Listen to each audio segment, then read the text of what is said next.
De 12 a 15 de julho acontece a 25ª FEICOP e hoje nós damos continuidade à série de entrevistas com convidados que constroem não só a feira, mas o universo da economia solidária. A nossa convidada de hoje, como anunciamos na escalada, é a professora Rita Inês Pauli, da Universidade Federal de Santa Maria, que pesquisa sobre economia solidária. Satisfação, professora. Obrigado por ter vindo. Boa tarde. Boa tarde, André. Boa tarde, ouvintes, então, da televisão. Olha, que bom tê-la aqui. Qual é a sua área de atuação, professora? Dentro dos seus estudos? Nesse momento eu estou trabalhando tanto dando disciplinas na graduação e também no pós-graduação, e com bastante pesquisas na área de desenvolvimento, vinculando sempre economia com desenvolvimento e de uma forma bem mais específica a sustentabilidade do setor agroalimentar. Que maravilha, porque esse é o tema da hora, né? Exato. Parece que nunca a sociedade que consegue capitalizar, olha a palavra capitalizar, né? Que consegue dar a noção de propagar um novo senso de convivência na economia capitalista, tem valorizado, tem chamado a atenção para a necessidade dessas alternativas de sustentabilidade, que são essenciais para a convivência e o futuro, e ao mesmo tempo também para práticas sustentáveis, professora. Exatamente, André. Eu acho que a economia solidária, principalmente ela no país como um todo e no mundo, obviamente, mas aqui em Santa Maria ela está tendo um papel especial, porque já faz mais de 30 anos que dá para dizer que teve o início de todo esse processo, né? Porque começou lá na década de 80, quando havia um desemprego muito grande na economia brasileira como um todo, já conhecido como década perdida. Sim. Né? E a partir daí já iniciou esse processo de início, obviamente com dificuldades, né? Porque há uma diferença bem grande entre economia solidária e economia informal, né? Porque a economia solidária, ela não aceita funcionar sob quaisquer meandros de trabalho. Então, a economia solidária, não, ela tem pautas específicas, ela se insere economicamente na sociedade de uma forma bem particular e importante.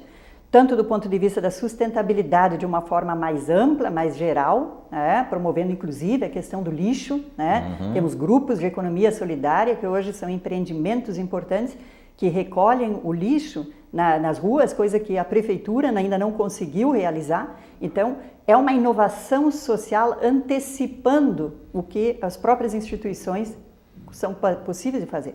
Mas principalmente na questão também agroalimentar, tem cumprido um papel fundamental em promover a produção de alimentos saudáveis, né, para a população, sem uso de agroquímicos, né, de forma agroecológica, de forma orgânica, se produz alimentos dentro de uma sociedade que necessita cada vez mais, obviamente, disso, porque as doenças estão acontecendo e um outro problema sério é a obesidade, né? Que está sendo um problema muito sério também, justamente em função do excesso da utilização, né, nas dietas alimentares de alimentos que não são alimentos efetivamente saudáveis, né, e principalmente então com o uso de agroquímicos que todos já estão cansados, né, de saber. Eu acho que Santa Maria é um município que já está bastante esclarecido com relação a isso e tem a vantagem de ter a economia solidária funcionando de uma forma tão importante. Professora Rita Inês Pauli, veja só como é a questão da contramão da história, né? Ao passo que a feira evoluiu, né, com a proposta da economia solidária e com todo o discurso que ela traz embutido, e quando nasceu esse discurso chamava atenção pelo inusitado até, há 25 anos, né? Porque as pessoas não se davam conta de onde isso poderia chegar, como por exemplo a água, né? Um bem finito que termina. Olha o que a gente está vivendo hoje em relação à água em diferentes regiões do país, né? A questão do agrotóxico, como a senhora acaba de dizer. A Câmara dos Deputados está tramitando com celeridade o chamado APL do veneno, que trazem embutido entre si contrassensos que agridem a condição humana ao dizer que produtos orgânicos não devem ser vendidos em supermercados através de uma emenda de um deputado catarinense, se eu não me engano. Exatamente. Né? Então são questões assim que eventos como o da feira e o seu movimento discursivo chamam a atenção, continuam chamando a atenção para a gravidade sempre que se tem dos interesses maiores que não aqueles percebidos no nosso cotidiano. Exatamente, e a gente tem um movimento muito importante hoje em dia, né, de que obviamente que também grandes empreendimentos estão tentando promover a sustentabilidade. A grande questão que se coloca é que essa é chamada de um tipo de uma sustentabilidade fraca, que é o avanço da bioeconomia que ela tem no Brasil. porque a proposta da bioeconomia está muito vinculada com a questão da transgenia, que no seu discurso inicial era justamente a redução do uso de agroquímicos na produção agroalimentar. Quando se tornou o contrário. Exatamente, hoje existem as superpragas, né? Então está muito pior do que estava no período da Revolução Verde no Brasil na década de 60, né? Em que houve aquela maciça entrada de agroquímicos vindo principalmente dos Estados Unidos, né? Então eram proibidos lá e até hoje a gente está utilizando determinados tipos de agrotóxicos que estão proibidos no exterior. E aqui ainda não tem toda essa proibição em cima de diversos interesses, em geral das grandes empresas, né? Que vendem esses produtos, né? E que está cada vez mais concentrado em nível mundial. A economia se depara sempre com problemas como o da ocupação dos recursos humanos, né, que gera o desemprego. Nós estamos com desemprego maciço no país, mais de 13 milhões de pessoas contabilizadas oficialmente. A senhora imagina o que escapa desses dados oficiais aí para se dizer que temos 13 milhões de desempregados formais, até a gente diria, né, porque já tem uma outra categoria que são os desalentados, que já desistiram de procurar emprego. E essa economia que a senhora trabalha, que a senhora conhece, a economia solidária, ela consegue trazer, mesmo na pequena propriedade, que é o seu mote, que é o seu lugar de atuação, essa valorização do sujeito, que se interage com o vizinho, interage com as forças produtivas para conseguirem produzir e ganharem espaço junto à sobrevivência econômica das famílias. Esse é um aspecto central, André, que você toca, que justamente é na questão de que quem produz essa sustentabilidade. Então, por que é tão importante promover a economia solidária? Porque ela também vai ao encontro de outras questões que são centrais. Nosso país, a gente sabe que ele é campeão em desigualdades sociais, em inequidades sociais. Então, ao mesmo tempo, você consegue coadunar esforços numa mesma direção. Você consegue reduzir inequidades sociais apoiando a economia solidária e, ao mesmo tempo, você consegue promover a sustentabilidade no setor agroalimentar e a sustentabilidade dentro de uma conotação mais ampla. Você consegue fazer tudo isso a partir desse estímulo. Obviamente que esse estímulo não é suficiente, não é só estimular a economia solidária e dizer que agora está tudo resolvido. Mas essa é uma forma importante de você fazer a inclusão social, né? E ao mesmo tempo promover a sustentabilidade no setor agroalimentar, sustentabilidade ambiental, em cima não apenas, né, a própria prática vai levar inclusive à questão educativa também, né? Então, e um outro aspecto que eu acho muito importante tocar, que é a questão do consumo consciente, né? Quanto mais os consumidores, né, passam a consumir esse tipo de produto, você está ao mesmo tempo também ajudando, né, não só a sua própria saúde e também o próprio emprego que gera na economia solidária, como você também vai estar promovendo sustentabilidade em um sentido mais amplo. Perfeito. Inclusive, acompanhei as recentes reportagens, dados da própria Organização das Nações Unidas, estão demonstrando o envelhecimento das populações, né? E o Brasil, e notadamente o Rio Grande do Sul, que tem uma capacidade muito grande de envelhecimento com qualidade, mas não tem a projeção de... Um lado, a notícia é boa, vamos viver mais, né? As pessoas jovens hoje vão viver mais. Agora, a má notícia é que não se tem uma estrutura adequada para a qualidade de vida desses futuros idosos. Exato. E começa exatamente por isso que a senhora acabou de dizer, pela noção de qualidade na alimentação. Uma mudança de valores, o slow food, que é uma coisa que você fala muito, né? Que você não precisa ter essa pressa, tentar modificar um pouco os próprios hábitos de vida que as pessoas possuem, né? De correr muito, né? E de repente não parar para, às vezes, produzir seu próprio alimento, né? A partir desses hábitos mais saudáveis de você produzir, você vai saber o que está comendo, né? E existe um movimento muito geral que também está hoje abarcando, né, toda essa discussão da sustentabilidade no setor agroalimentar e a vinculação com a economia solidária, que a gente espera que nesse final de semana realmente tenha, que é uma participação massiva de toda a comunidade santamariense mundial, vão ter inúmeros países ali que estão aí, mas também temos outros vários eventos. Fizemos há pouco um evento importante, Alimentos e Sustentabilidade em Perspectiva Internacional, promovida pelo nosso curso de pós-graduação e Departamento de Economia. Então, existe todo um movimento, existe em Porto Alegre um outro grande congresso, né, sobre uma sociedade mais urbanizada que vai trazer uma discussão internacional, porque mesmo que numa economia mais desenvolvida o desemprego não seja um fator tão problemático naqueles países, mas existem vários grandes pesquisadores internacionais também motivados, né, a querer não pensar no seu próprio umbigo, pensar na sociedade em geral. E vem para cá, para o Brasil também, em Porto Alegre, um importante evento que terá em setembro, para discutir esses temas da sustentabilidade no setor agroalimentar, principalmente. Né? Porque, obviamente, cada evento não vai poder abarcar todos os problemas, né, que existem numa sociedade, que são totalmente conflitiva, né?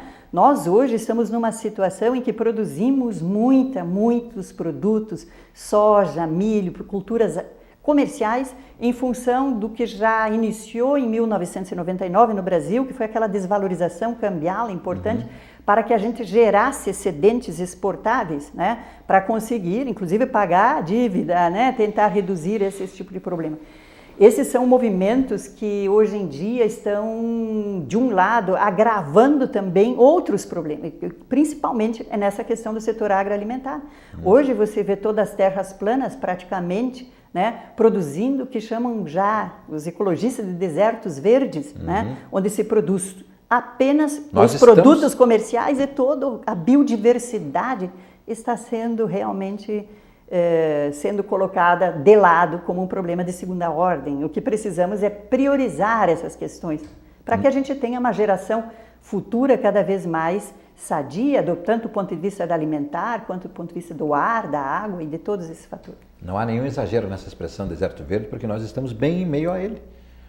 Basta uma pequena viagem até Cruz Alta, seguindo em direção a Passo Fundo, e a gente vê a imensidão de verde no período, na fase de crescimento da soja, né? No meio do ciclo da soja, que ela está bem verde. Vai até a rua, né? É impressionante, algo assustador até. Alguns olham e dizem, nossa, a riqueza do país.